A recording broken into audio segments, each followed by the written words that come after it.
Las sugerencias saludables de Cuenca son presentadas por el señor Jorge Lescano, quien es corresponsal de la Asociación UNESCO para el Desarrollo Cultural. Cuenca no es médico, pero todas sus sugerencias están basadas en la investigación y el estudio de papers e informes científicos de médicos e investigadores. La primera sugerencia es: vayan a los médicos de manera preventiva para mantener la salud y no caer en la enfermedad. Si les gusta el material, compártanlo. Suscríbanse al canal, denle like y activen las notificaciones haciendo clic en la campanita. ¿Qué hay que comer? ¿Qué sustancias o qué elementos vitamínicos o no, o remedios naturales? ¿Alguna sugerencia como para retardar ese envejecimiento? Bueno, como bien decís, el tema es tan vasto que podemos envejecer hablando del envejecimiento. Y uno de mis amigos, asiduo oyente de nuestros programas, me dice: mira, Cuenca, te entendí, son temas medios escabrosos a veces, son intrincados, pero más o menos los explicas y la teoría se puede entender. Pero ¿querés que te diga la verdad? A la postre, entender la teoría, a mí no me interesa. ¿Por qué no hablas acerca de qué hacer? Claro. Vamos a ser más prácticos. Eso que me dijo mi amigo oyente está en línea con la pregunta que vos me estás haciendo ahora. Bien. Por lo tanto, voy a atenderlos a los dos diciendo que sí, hay muchas cosas para hacerlo. Además, y vos entraste en qué comer o qué tomar, ¿no es cierto? Claro. ¿Qué elementos hay? Si hay comidas naturales, alimentos naturales, o como decían nuestras abuelas del campo, algún yuyito. Claro, ¿no? algún yuyito. Bueno, lo más importante es hacer ejercicio antes de comer, ¿no? Digo en términos generales. Además de hacer ejercicio, en la medida de lo posible tener un buen dormir, porque el estrés envejece, y si no dormís bien vas a estar estresado, eso oxida, inflama, enferma y envejece. Y además de hacer ejercicio y dormir bien, hay que comer bien. Hay que evitar, como acabo de decir, el azúcar en todas sus manifestaciones, los ultraprocesados, y la vida más sana es procurarnos el alimento en la carnicería, la verdulería y la pescadería. Si vos comés yendo a comprar a esos tres lugares y no al súper, vas a tener una alimentación más sana. Es muy amplio esto que digo, pero al mismo tiempo que es amplio, se hace específico, porque vamos a conservarnos sanitos comiendo, proveyéndonos de esos tres lugares. En cuanto a qué suplementos dietarios tomar, sí te voy a ilustrar, o los voy a ilustrar a todos. Hay muchos. Primero los voy a mencionar. Son tantos que me los anoté. Tengo anotado 10 acá. Los voy a ir anotando también. Bueno, como quieras. Sí. NAT se llama uno de ellos. Después voy a entrar a especificar cada uno de ellos, ¿no? En detalle. Resveratrol es otro. Rapamicina, otro. AKG, espermidina. Además de estos 5 que te nombré, quercetina, sulforafano, NMN y el último te va a llamar la atención, metformina. Todos estos, todos los que te nombré, son suplementos dietarios, excepto la metformina, que es un producto farmacológico que está derivado de la lila francesa y técnicamente se lo llama como Galega officinalis, y de una manera más coloquial es la ruda cabruna, pero se sintetiza en un laboratorio y surge de ahí ese producto llamado metformina, que hace décadas que se está utilizando sobre todo para los prediabéticos y los diabéticos, pero se ha detectado que además retrasa los procesos de oxidación que producen envejecimiento. Aunque no seas diabético, tomar metformina, hay una gran biblioteca de investigadores, científicos, médicos que la recomiendan. Como yo no recomiendo, sugiero. Ahora, si querés, me voy a ir adentrando a cada uno de ellos, al menos que tengas algunas preguntitas para hacerme vos, tus oyentes. Yo, mande patrón. Mande patrón. No, empezá por el comienzo, como se acostumbra, con el NAT, que es lo primero que sugeriste. Claro, el NAT, que responde a un nombre complejo, nicotinamina, es dinucleótido de nicotinamina adenina. Ese es el nombre técnico. Más fácil, NAT. ¿Es algo esotérico, ajenos a nosotros? No, lo producimos nosotros. Implícito en el NAT, si vos tenés buena salud, tenés energía, tus mitocondrias fabrican el ATP, adenosintrifosfato, del cual hemos hablado durante mucho tiempo, está ahí adentro del NAT. Para vos fabricar ATP, necesitas que la mitocondria, que es la usina de la célula, ese motorcito, esa usina, necesita combustible y comburente. Los combustibles ya se sabe que son los nutrientes, hidratos de carbono, glucosa y proteína, que junto con el oxígeno, para decirlo analógicamente, lo quema y produce el ATP. Entonces necesitamos NAT para que eso se lleve a cabo de una manera exitosa, conveniente y que retarde los procesos de oxidación y de envejecimiento. Conforme pasan los años y nos vamos adentrando en la vejestud, aunque seamos muy jóvenes de 40 años, ya estamos adentrados hace tiempo en la vejestud, sugiero tomar NAT, suplementarte con NAT, porque si te suplementas por NAT vas a beneficiar al organismo desde muchos puntos de vista. Atacando células senescentes. Acordate, Jorge, que hemos hablado en 2 audiciones pasadas sobre las marcas distintivas del envejecimiento. Y hemos dado como 5, 6, 7. Y la ciencia hoy en día, distintos grupos de investigadores están apuntando de manera específica a cada una de estas marcas distintivas con la pretensión de combatirlas, de tal suerte de revertir el envejecimiento. Bueno, el NAT apunta a eso porque atenúa el efecto de las células zombie. Recordá que eran las células zombies. Las células se reciclan permanentemente y en cada nueva producción de las células que paren nuevas células, estas células no son iguales a las progenitoras.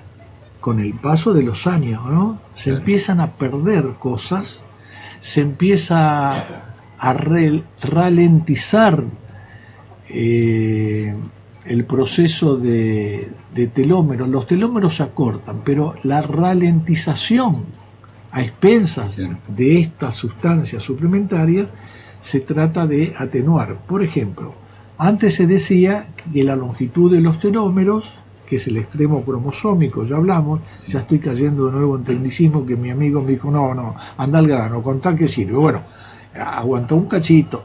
El NAT sirve porque ralentiza el acortamiento de los telómeros, lo cual da como resultante más juventud. Bien, rápido, lo explico ahí, no, frename vos cuando me voy por la rama. No, yo lo que te puedo frenar para decir, bueno, decime dónde voy a comprar NAT. NAT lo podés comprar en...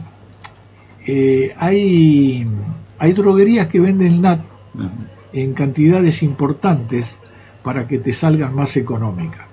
yo supongo que también en la farmacia lo venderán. Si no, te ponen Mercado Libre, Amazon, etcétera, y te ofrecen frasquitos con NAT, que no son baratos, son onerosos, pero bueno, si verdaderamente brinda el resultado prometido, vale la pena, y en lugar de ser un costo sería una inversión, pues estás invirtiendo en vos mismo, en tu cuerpo, en todo tu ser, y vas a envejecer más lentamente. Y son de venta libre. Sí, porque no es un medicamento, son suplementos dietarios. Y es una sustancia que produce el propio organismo. Lo que pasa que cada vez producimos menos. Es decir, nos ponemos nuevamente en guardia en decir que es una sugerencia y no entrar en la cuestión de ejercicio ilegal de la medicina para decir recetamos. No, el único desliz que cometí en ese sentido fue haberte mencionado la Galega officinalis o ruda cabruna, que farmacológicamente se llama metformina. ¿Sabes por qué mencioné esto? Me permití esa licencia, porque nosotros no hacemos recomendaciones de medicamentos, hacemos sugerencias de suplementos dietarios, pero la metformina era como en una época decir geniol. Como ya no hay patentes ni nada, no estoy tocando intereses creados, y realmente ha dado muestras de su utilidad, por eso la mencioné. Pero dicho esto, todo lo demás que estoy hablando y que voy a seguir hablando son suplementos dietarios. Bien. Bueno, hay otra cosa que se suele hacer hoy en día que está un poco de moda, pero que es oneroso llevarlo a cabo, que no tiene que ver con los suplementos dietarios, que es la cámara hiperbárica. Te meten ahí una cámara hiperbárica y dice que te desoxidan. No tengo experiencia en eso y tampoco tengo mucha bibliografía de la que pudiera valerme para hablar a favor. Simplemente leí algo que esta cámara hiperbólica ayuda. Bien. Pero hasta ahí llega mi amor, hasta ahí. De acuerdo. Vos habías mencionado el resveratrol, sí, que creo que hay mucho para hablar, porque también hay muchas consultas sobre el resveratrol.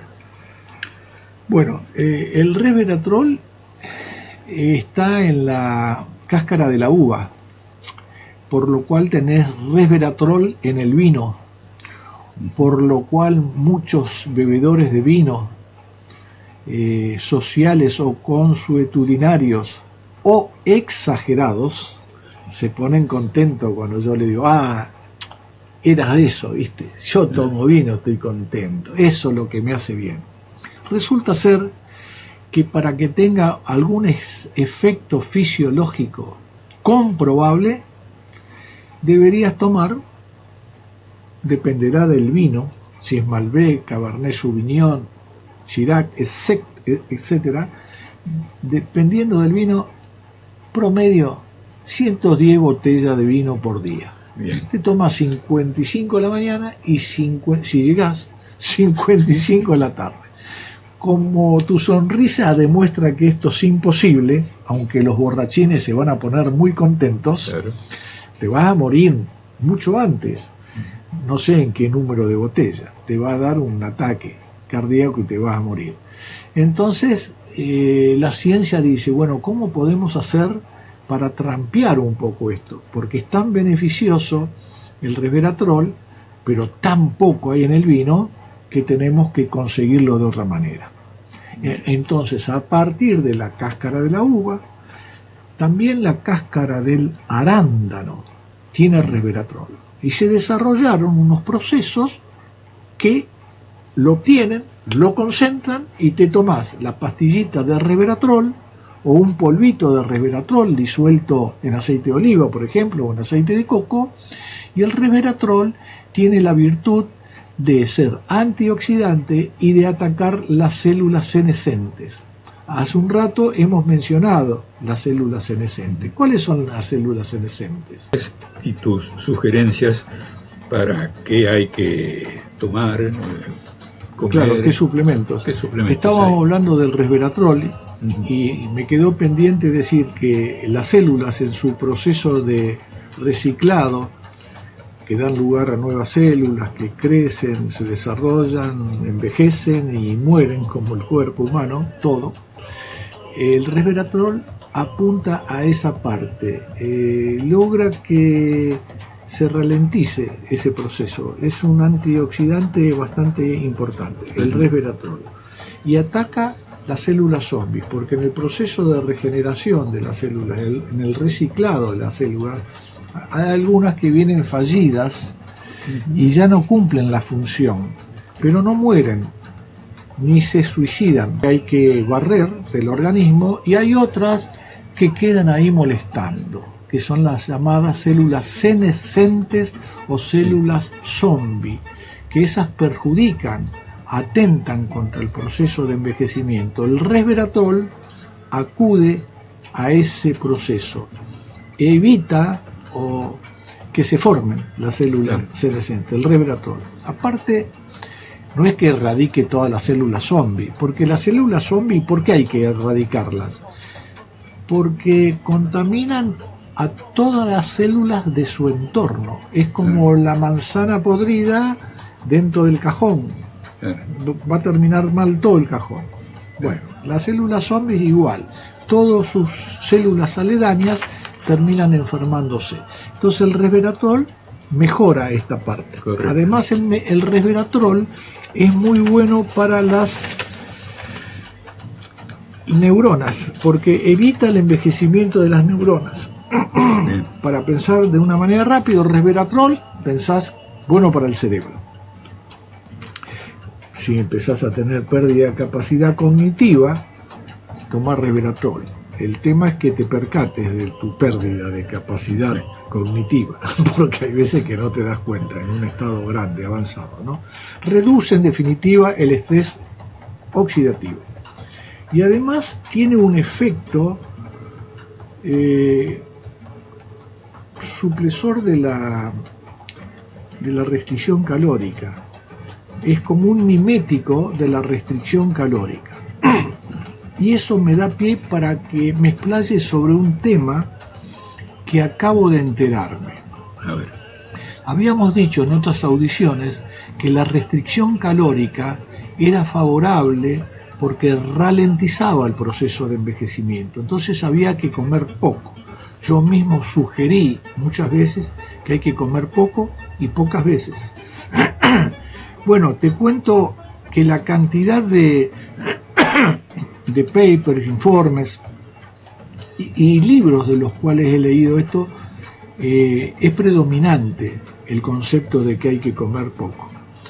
Pero recientemente me enteré de una experiencia que la plasma en su libro el doctor Mejía, que es un doctor especialista en metabolismo, español. Me sorprendió lo que ahí leí, porque se hizo una experiencia, él cuenta la experiencia que se hizo durante 20 años con monos, a los que se les restringió la ingesta calórica, pocas calorías, y se hizo un ensayo muy bueno, porque a otro tanto se los tuvo con una comida habitual, sin restricción calórica. Del contraste y de la observación durante 20 años, que no es poca cosa, ese estudio concluyó que la restricción calórica no asegura la prolongación de la vida. Bien. Entonces fue como un baldazo, no de agua fría, como un hielo del tamaño de un balde que me tiraron por la cabeza, porque dije, pero yo estoy diciendo otra cosa. Eso me llevó a rever los papers de los cuales había abrevado para repetir lo que decía. Así que en este caso particular, yo diría, tenemos que seguir mirando, porque hay una biblioteca que dice una cosa y otra biblioteca que dice otra cosa. Exactamente. Así que me movió el piso este señor Mejía, el doctor Mejía, me movió el piso. Y entonces yo, ¿qué le digo a mis oyentes como sugerencia? Bueno, al que le quepa el sayo que se lo ponga, hagan lo que puedan, lo que quieran, lo que piensen, y sigamos investigando, y yo lo voy a seguir haciendo para traerles lo antes posible las últimas indicaciones científicas a propósito del caso. Pero ameritaba hacer este comentario, porque yo siempre digo, no me juego por algo, porque la ciencia avanza lentamente, se mueve sobre paradigmas que deja obsoleto el paradigma anterior, y teniendo en cuenta la velocidad con que avanza la ciencia, un mes decimos una cosa y al otro mes se da vuelta. Entonces hay que estar muy pendiente de la última noticia. Bueno, eso de resveratrol ya te dije bastante, no sé si querés que hable de alguna otra cosa. No, tenías en tu lista la rapamicina. Rapamicina. Habías sí. dicho. Bueno, la rapamicina también contamos en una oportunidad que su nombre lo debe a la isla Rapa Nui, las llamadas Islas de Pascua. Son las Rapa Nui, el nombre que proviene de la lengua aborigen. Por ahí por eso se la llama rapamicina. ¿Qué es? Es un microorganismo, particularmente es un gusano que está por ahí en las tierras de la isla Rapa Nui, que le encontraron un montón de beneficios para la salud. Antes lo usaban los podólogos, combatía los hongos, etcétera. Pero ya desde hace tiempo se lo utiliza para tratar a los trasplantados. Bien. Las personas trasplantadas se le da, entre otras cosas, rapamicina, porque la rapamicina tiene la virtud para los trasplantados de inhibir el sistema inmunológico. Vos sabrás, como muchos saben, que cuando te ponen el órgano de otra persona, el propio organismo lo rechaza porque se defiende de algo extraño. Su sistema inmunológico lo rechaza. Para que esto no se produzca, el primer rechazo lo hizo el doctor Barnard en Sudáfrica. ¿Te acordás cuando hizo el trasplante de corazón? Se lo hizo un odontólogo y vivió poco, no llegó un mes de vida y murió por el rechazo. Bueno, la ciencia siguió avanzando, eso fue en el año 68, creo. Siguió avanzando y a expensas de la rapamicina consigue inhibir el sistema inmunológico de tal modo que no rechace el órgano. Y los trasplantados viven décadas con los órganos trasplantados. Pero por añadidura se observó que la rapamicina, además de eso, es un poderoso antioxidante y aletarga el proceso de envejecimiento. Es importante en ese aspecto. Además, frena el proceso emetor. También dijimos alguna vez que había dos mecanismos, el AMPK y el emetor. ¿Qué era el emetor? El emetor era anabólico, era constructor de músculo. Uno come, los fisicoculturistas se nutren, mucha proteína, hacen gimnasia y desarrollan sus músculos. No hablo de los esteroides, que están prohibidos, no son buenos. A la larga atrofian los testículos, son malos. Pero con esta ingesta, yo te diría desmedida de la proteína, vos podés fabricar músculo en tu cuerpo. Ahí actúa lo que se llama vía emetor. Pero en el corto plazo es saludable, está fuerte el que practica el fisicoculturismo, pero si lo mantenés a lo largo de los años es contraproducente, porque así como es anabólico y constructor, con los años desfavorece el envejecimiento. ¿Sabes por qué? Porque activa mucho el organismo, lo fuerza, el proceso de reciclamiento de la célula se acelera y acelerás de alguna manera el envejecimiento. Entonces, como terapia anti-envejecimiento, no tenés que fomentar la vía emetor. Y la rapamicina evita la vía emetor. Es como un mimético de una ingesta baja en calorías. En este poquito tiempo que ya queda, lamentablemente, habías hablado de la rapamicina, que la produce un gusano. Sí, ¿Cómo? microorganismo, para no errarle. Bueno, En las tierras de Rapa Nui. ¿cómo llegamos a tener la cajita de rapamicina? Ah, no, la rapamicina se compra en la farmacia. Claro, pero ¿cómo se produce desde el gusanito microorganismo? ¿Cómo se lo extrae? Sí, yo el proceso de extracción para lograr la pildorita de rapamicina, escapa a mi conocimiento, Sí, que es bastante paupérrimo, como se puede notar. Lo que sí sé, que obtenida la rapamicina produce los efectos que acabo de citar. Perfecto. ¿Entendés? Tiene la contra que deprime el sistema inmunológico. Entonces hay que calcular cuál es la dosis exacta que no te va a provocar, no te va a dejar sin defensas en este mundo y te terminás muriendo por otra cosa. Hay un señor que se llama Brian Johnson que gasta millones de dólares es un biohacker, hace un montón de cosas, tiene un equipo de 20 médicos que lo están atornillando en el proceso de salud, y ese señor toma rapamicina, pero le calcularon la dosis exacta para que no atente contra su sistema inmunológico y tampoco lo desarrolle. Entonces evita envejecer porque aletarga la disminución del acortamiento del hombre. Bueno, estamos pasados. Estamos pasados. Bueno, tu despedida con un aforismo. Una de las cosas que sugerí es dormir bien para no estresarse, porque el insomnio es guardar sueño para la muerte. Epa.